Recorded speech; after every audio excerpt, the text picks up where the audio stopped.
কড়াইটা গরম হয়ে গেছি। এবার এখানে তেল দেওয়া হয়েছি বাবা। এবার এখানে মা আলু দিয়ে দেবি ছোট ছোট করে, মানে রাঙা করে ভাজবো।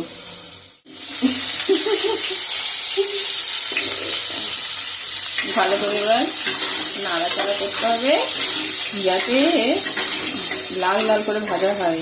আলু না ভাজলে কখনো টেস্ট হয় না। লাল আলু তো আমাদের উপকরণগুলো সব রাখা আছে। এইবার এগিয়ে গিয়ে কি দিচ্ছ? আদা রসুনের পেস্টটা দিই সবার আগে। আদা রসুনের পেস্ট দেবো, দেওয়ার পরে পরপরই দিয়ে দেবো তোমার পেঁয়াজ। তুমি দেখতে থাকো, না দেখলে তুমি শিখবো কেমনে, বুঝছো? কে বলবা না ব্রাউন কালার হলে তরকারিটা খুব সুন্দর স্বাদ হয়, জানিস? এবার টমেটো দেওয়া হবে।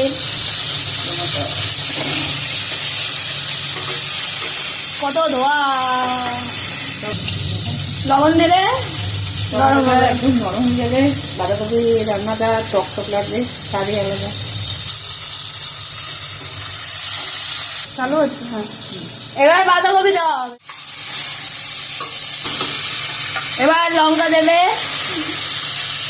তারপর মটরশুঁটি, আবার লবণ দেওয়া হবে। লবণটা দিই।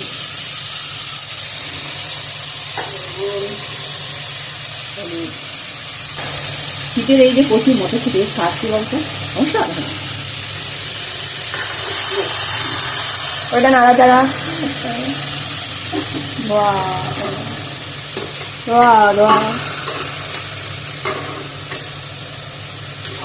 এবার কি জানিস তো, এর ভেতরে এই ভেজে রাখা আলুগুলো, এই যে ভেজে রাখা আলুগুলো দিয়ে দেবো। বাঁধাকপি থেকে জলটা বেরোবে, এই জলে এটা সিদ্ধ হবে। স্বাদটা খুব সুন্দর লাগবে। যদি জল লাগে তাহলে গরম করে একটু দিতে হবে, জলটা গরম করে দেওয়াই হবে। দেখে আগে কতটা জল নেবে, ঠিক আছে? বাঁধাকপি দিয়ে যে জল বেরিয়েছে, এই জলে দেখো না বাঁধাকপিটা সিদ্ধ হয়ে যাবে। দেখেছিস আমি নতুন করে কোনো জল দিইনি। আচ্ছা, এবার এই জলে কষানো হতে হবে। বাঁধাকপিটা কষানো না হলে তো হয় না। এবার এতে কিছু মশলা দেবো। গোলমরিচের গুঁড়ো, এই ঘরে তৈরি করা সব গোলমরিচের গুঁড়ো ছিল কিন্তু।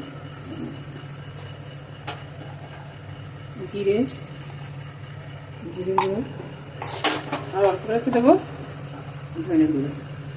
ব্যাস, তাহলে রেডি। এবার না রেডি বলতে তোর এই বাঁধাকপিটা একটু তেলের করে দিতে হবে বাবা, 5 ফোড়ন। আচ্ছা, হ্যাঁ, এই মাছের মাথা দেওয়া না তো, 5 ফোড়ন দিয়ে তেলের করে দিলে আরো সুন্দর হয়ে যাবে। শীতের নতুন বাঁধাকপি কত সুন্দর হয়ে যাবে। এবার আবার তেল দিচ্ছ, তাই তো?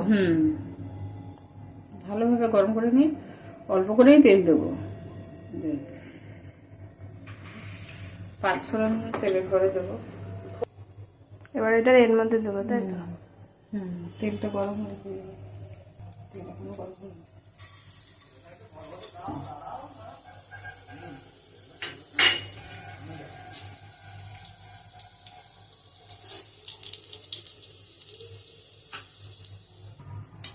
পাঁচফোড়ন ভাজা হয়ে গেছে, এবার এটার মধ্যে দেবো। এটাকে বলে ফোড়ন দিয়ে।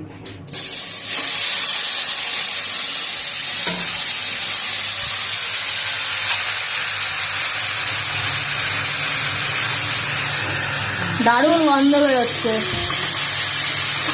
ও, হেভি গন্ধ। উপর থেকে বাদাম দেবো, আরো ভালো যাবে। খাওয়ার সময় স্বাদই লাগে। ভেজে রাখা বাদাম, এবার বাদাম দেবো এর মধ্যে। দারুণ করে তো ভাজা বাদামটা। খুবই সুন্দর, খাইতেও দারুণ লাগবে। এটা গরম তুমি ভাত বলো, রুটি, খাসির মাংসের থেকেও ভালো লাগবে মনে হচ্ছে। রুটির সাথেও খেতে পারো, আবার ভাতের সাথেও খেতে পারো, খুব ভালো লাগবে। হ্যাঁ।